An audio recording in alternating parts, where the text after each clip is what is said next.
Reverend Jenna. That was powerful. Thank you. This week, we are expanding our sense of community with other CSLs in the area. Today, Reverend Brian is speaking at the Laurel CSL, and Laurel's minister, Reverend Lee Blaisdell, is speaking at the Greater Baltimore CSL. And we are so blessed to have Reverend Dr. Raymont Anderson, the senior minister at the CSL in Greater Baltimore, here with us. Reverend Ray is a lifelong learner with a passion for self-development, personal transformation, transmutation, and self-awakening. We're honored to have him with us this morning. Reverend Dr. Raymont Anderson.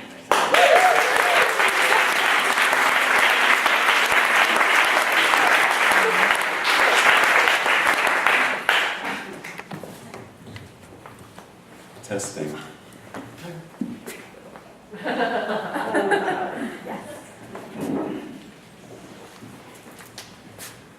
Well, first, how is everyone today?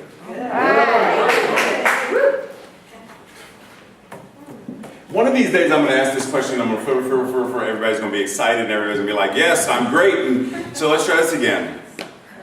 How are you today? Great! Because what I like to remind folks is there's a big difference, which we sort of heard today. There's a big difference between how you feel and how you are.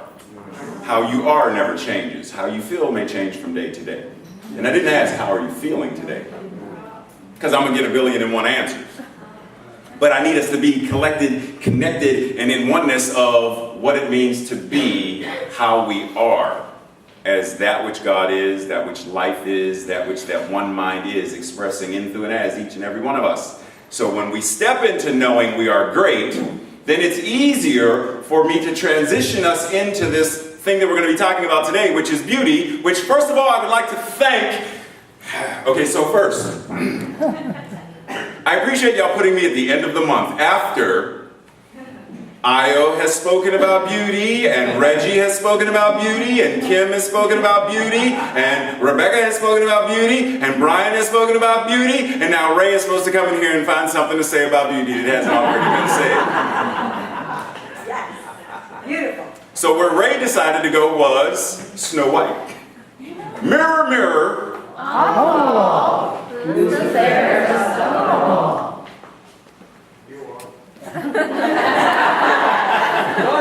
Thank you very much. So y'all got jokes today. So before we get into that whole thing, I want to... Has anyone here ever been to a fun house or a carnival where there are those mirrors? Yes. Suppose every time you looked into a mirror, it was a fun house mirror. And I mean every single time. That anything you looked at that gave a reflection gave a funhouse mirror reflection.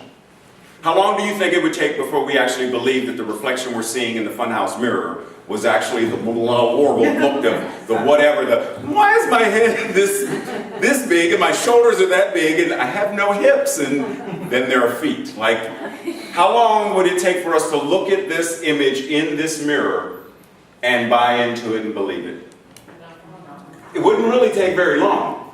Because ultimately, let's think about how long it took us to buy into the idea that we are just flesh and blood. That we are just these bodies, that we are just this height, just this weight, just this shade, just this color, just this, whatever it is that we see, and we buy into it and believe that it is really us. Come on. And in that means we forget that there's only God. We buy into the idea of the duality, and we buy into it to such a degree that we walk the walk of, I'm human, God is, and then there is me. It's in our language. It's in the way that we think. Very rarely do we really connect with the numinous, knowing that what it is we are. Very rarely. Once in a while we have moments of it. You know, you go into meditation, we hear an amazing piece of music, and in that moment it's like, oh, yes, I understand. But the song has to end. The prayer has to come to a close. The poem, the reading has to have a period and it ends. And then once it ends, what do? I don't like my life. Did you know that and we go right back into it.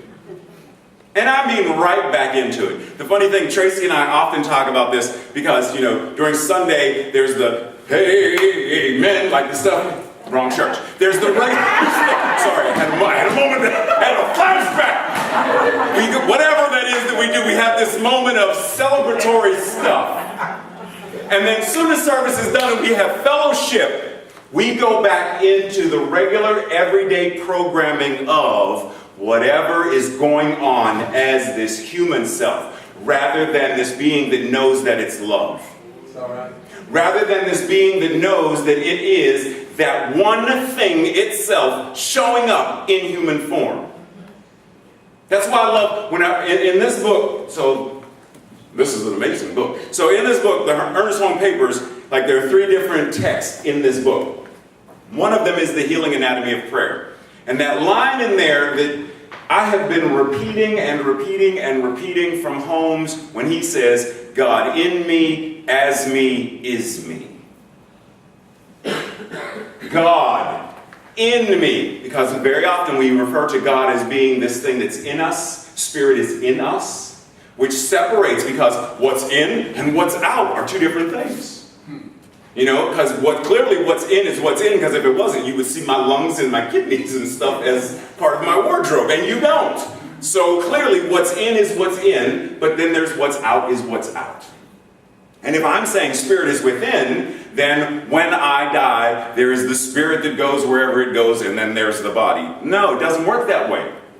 Because if God is all there is, then our flesh and our blood must also be made of the very same thing that God is. Yes. Flesh and blood is spirit. Yes. All of it is God. We say God is a circle whose circumference is nowhere, whose center is everywhere. Therefore, everything is the center of God. Everything is spirit. Everything is the thing itself expressing. Everything. Everyone. No exceptions. There is nowhere you can go that God is not.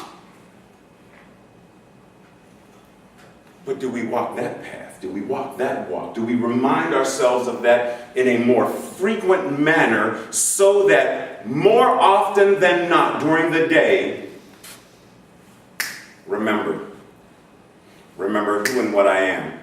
What if every time you had to write your name, you brought to your mind, this is the name that this body is called, but the name that I am is that I am that I am. What if every time someone called your name, there's that part of your mind that says, I heard the name by which I am called, but I also know that there is that which is incarnated as me, the I am that I am. What in our lives might change?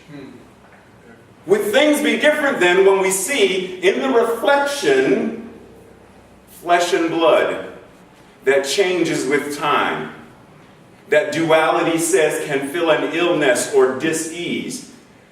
Are we able to see through and past that no matter what we're experiencing when we are reminded constantly of it? See, there's this thing referencing beauty where the human mind wants to understand that in order for there to be beauty, there must also be ugliness. There is that which is ugly and that which is beautiful. But if it's all God and it's all good, then ultimately there is nothing that is ugly. Because to say something that is ugly, and that includes a cockroach, can we find beauty in the most disgusting of things that we have been trained to see as disgusting? Because someone taught us that. But if God is all there is, then God and as a cockroach and God as a butterfly are not 2 separate things. They are 2 different forms of expression. 2 different ways that diversity as God is showing up in the world. But we value one insect over another. Could that be one reason why we value one human life over another? One country over another? one weight over another, one height over another, one sexual orientation over another, one anything over another? Could it be because at our most basic levels of everyday living, we can't even see God there? Is what we want to do. So easily that we don't even think about it. Tracy laughs at me when she sees me running around the house trying to catch a fly or whatever to get it outside the house because I don't want to kill it. She laughs at me. But she got to the point where she says, okay, I'm going to practice this. Get out. And she tries to, shoo it out of the house or whatever. But the idea is, if I am not able to value all life, knowing that there is only one life, that life is God's life, that life shows up in, through, and as everything, and that life is my life now. So when I am willing to take a life, then on some level that means there's a part of me that is willing for my life to be taken. Because there's only one life. Ooh, that's rough. Mirror, mirror on the wall, who's the fairest of them all? Knowing that I love languages, I almost did the amen. Knowing that I love languages, when I hear that thing, mirror, mirror on the wall, who's the fairest? Now, for Snow White, when they say fair, what are they talking about? Beauty. But when we normally say fair, if I say, Rebecca, that's not fair, am I referring to beauty? No. What am I referring to? Justice. Equality. Equanimity. What if, mirror, mirror on the wall, who is the most just? How is justice expressed? And what if justice is beauty? Because see, we think of beauty as tangible stuff. Things that we can hold, things that we can hear, things that we can read. But what if beauty is an experience as well? That beauty is the expression of fairness. Justice. What if? And then, so check this out. So there's this place in there where, the wicked witch mother, whatever the heck she is, depending on whose version you read. So she's done what she's done, and she's tried to kill Snow White. She's like, I sent the huntsman, so now that that was more like the Witch and the Wizard of Oz, but I don't care. So I sent him, so now finally she is dead. Yay, team! And she goes back to the mirror and she said, don't laugh, shush. Because my accent for the witch was spot on. I've been practicing.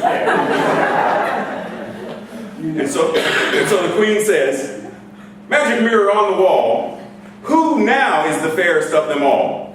And the magic mirror says, over the 7 jeweled hills beyond the 7th fall, in the cottage of the 7 dwarves dwells Snow White, fairest of them all. The queen says, I'm inserting that, that's not in the text, because I envision her laughing. Snow White lies dead in the forest. The huntsman has brought me proof. Behold her heart. Magic mirror. No, you're wrong. Snow White still lives. Fairest in the land. That's a pig's heart that you're holding in your hand. The heart of a pig? I've been tricked. Now for me, reading this, what stood out? What was repeated? 7. Now I know that there are no such thing as accidents. So I read this and immediately, 7. How many times are you supposed to forgive according to what Jesus said? 70 times 7. The number of boundlessness, the number of infinitude, the number of all that is. Biblically, the number 7 is the number of completion, the number of completeness, the number of achievement. It took 7 days for that to be created, and on the 7th day we rest. So even within Snow White, there is this metaphysical idea of being complete. Already being a done deal. Meaning, we think that we have to achieve something. We have to become something to be more of whatever we are envisioning that God is, whatever we are envisioning that Spirit is, whatever we envision that love is. We think that we have to be more of it. Come on. But if God is everywhere present right now in its entirety, meaning Betty can't be more of love than Bob. The fullness of all that God is present right there, and right there, and right there, and right there, and right there, and everywhere the fullness of God is. Which means everywhere the infinite potential of justice, the infinite potential of love, the infinite potential of peace. It's always present everywhere, all the time. So, if you remember, several years ago I told the story about when I was walking down Constitution Avenue. You remember the story? Anybody that doesn't know the story? What in the... Okay, so I'm walking down Constitution Avenue after having coffee with a friend, and we're talking about, Joel Goldsmith and Ernest Holmes and metaphysics and, regular everyday stuff of life. And on my way back from having coffee, I'm walking down Constitution Avenue, and there's a truck behind me, and I hear the N-word screamed out. Keep on walking because it doesn't register in my mind. Keep on walking, keep on walking. I hear it again, I hear it louder. I see this group of people over there responding, and they look at me, and they look at me, and I realize, and then I look, and I see the truck, and I see these young men out the windows, and they're pointing, and they're screaming, and they're other words other than the N-word, but they're ah, and I'm like, oh snap, they're talking to me.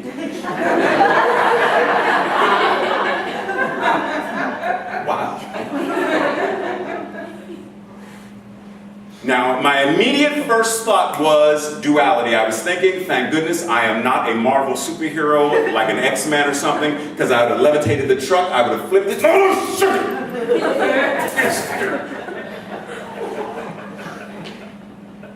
but I can't do it. I can't do it. So what can I do? I can pray, which is even better than shaking the truck.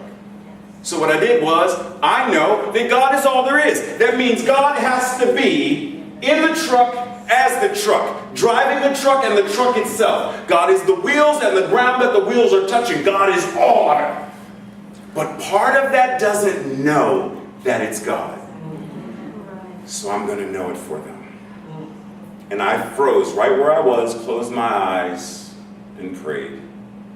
They don't know who and what they are, so I know it for them. There is only love being present. And that which they are saying to me or about me does not have a place to stick, because what I know is that I am the I am incarnate. And I went on and went on and went on. And they drove away. They were gone. I mean, they were long gone. I'm still praying. And at this point, I was surrounded by people now. I will open my eyes and I was like, ooh. I'm surrounded. And they started moving in. And I'm like, oh. Everybody was kung fu fighting, like, is that what we can pray? I'm like, do I need to pray again? So they come in, and they're like, tears are streaming down some faces, and they're like, that was the most beautiful thing we have seen, blah, blah, blah. How were you able to do that, and blah, blah, blah. And so it ended up becoming a mini practitioner session kind of thing. But the idea is that even when duality shows up, because it will, we have tools and methods and techniques to deal with it. That nothing anyone can say to us or do to us can harm us, not the true us, unless we allow them in. Why was Viktor Frankl able to be in Hitler's Germany and be in concentration camp and realize that the Nazis cannot touch me? They can touch this. But that which I am, they cannot touch. And in knowing that, he knew that they were the ones who were enslaved and captured. They were the prisoners and not him. So when we are able to tap into this idea of what beauty is, as God itself, then everything we see becomes beautiful. Because the eyes that are seeing can only see beauty. In the same way that, some people are colorblind and they can only see certain colors. What if we were beauty blind? That was all we were able to see. That ugliness could not enter the filter of our eyes. That anything that was not divine could enter into the filter of our eyes. Because what we know is that we really don't see. Like, we don't see the way things really are. Like, even when you're looking into a regular everyday mirror, you do know that that's lying to you. Has anyone ever looked into a real mirror? Well, that's what they're called. They're called a real mirror. Where if I'm looking in the mirror and I raise this hand, in the reflection, this hand comes up. It's showing me what any of you are seeing when you look at me. Versus if I look in the mirror and I raise my right hand, that hand comes up because it's mirroring. But a real mirror shows us what we really look like. And almost every single person who ever looks at their reflection in a real mirror is moved in some way because they are actually seeing their live reflection of who they are in the moment. What if we saw everything and everyone that way? We don't see just the reflection of God as this human form, but we see the real divinity in, through, and as everyone that we meet. Everyone that we speak to. All the time. Now, some say that's not possible. Yeah, that's BS. It is. Because I would guarantee you, matter of fact, I'm going to just ask him, Bob, is there ever a time where music is not a part of your life? Yeah. Well, not much. So what I'm saying is, where it's like completely not a part of you.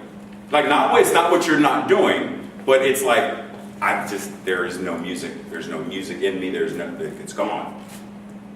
Is there an artist in the room that there's a part of you where you do, like, you're not an artist? Like, it's always there. And the reason being, so even when Bob is eating dinner, even when Reverend Jenna is delivering a message, there's that part that when we're not doing that thing, that it's open to the inspiration.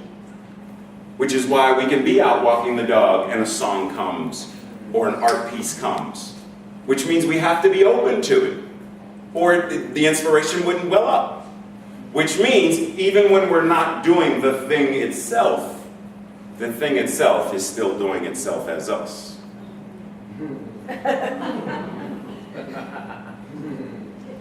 So for me, it is possible to see beauty, to see God all the time.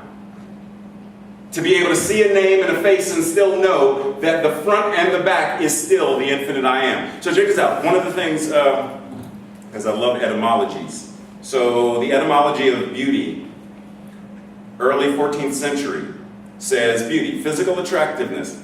We already know this. Also goodness and courtesy. Courtesy, courtly ideals, chivalry, chivalrous conduct, elegance of manners, politeness, goodwill, and kindness. So what if the idea of being more beautiful is being more courteous? Being more beautiful is being more kind. Not just as an expression of, I must be kind to you, because a minister and ministers are supposed to be nice. Namaste. But being kind to ourselves. Have you ever heard that when you laugh, you are receiving a massage? Like it's an internal massage, you are massaging your inner organs. Have you ever heard that before? Well, if you haven't, ask Dr. Lisa, she'll inform you, she'll educate you. But it's been said that laughter is like giving your organs a massage. And I'm just messing with her right now. But it's like giving your organs a massage. Which I guess I'm giving my stuff a massage like all the time. But anyhow. Ignore the person behind the curtain. But in order for us to laugh, there has to be laughter inside to be let out. Because otherwise, if you don't have it in, it's like...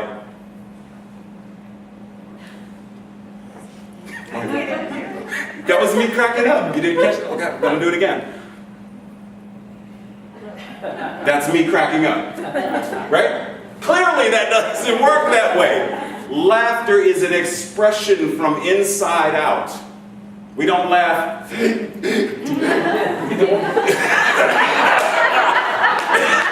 I swallowed a bug. I didn't mean to kill it. Sorry. We don't laugh that way. Laughter is a It is an expulsion of air. Hallelujah. Amen. Allah. It is an expression of the divine. So if I'm going to be kind to someone else, then I have to start with being kind to me. If I'm going to express love to someone else, then I have to be able to express love to me. Whatever it is that we are going to be or do or whatever, as an external thing, it always starts here. It always starts here. So anything that we're seeing in the world of duality, any ugliness in the world, it starts with us learning that we are the cosmetic experts of the universe. We have something that is better than MAC and Revlon. We have treatment. We have meditation. We have spiritual music. We have the tools and techniques to be able to transform every aspect of this world in order to demonstrate what we know God is. In order to free that up. In closing,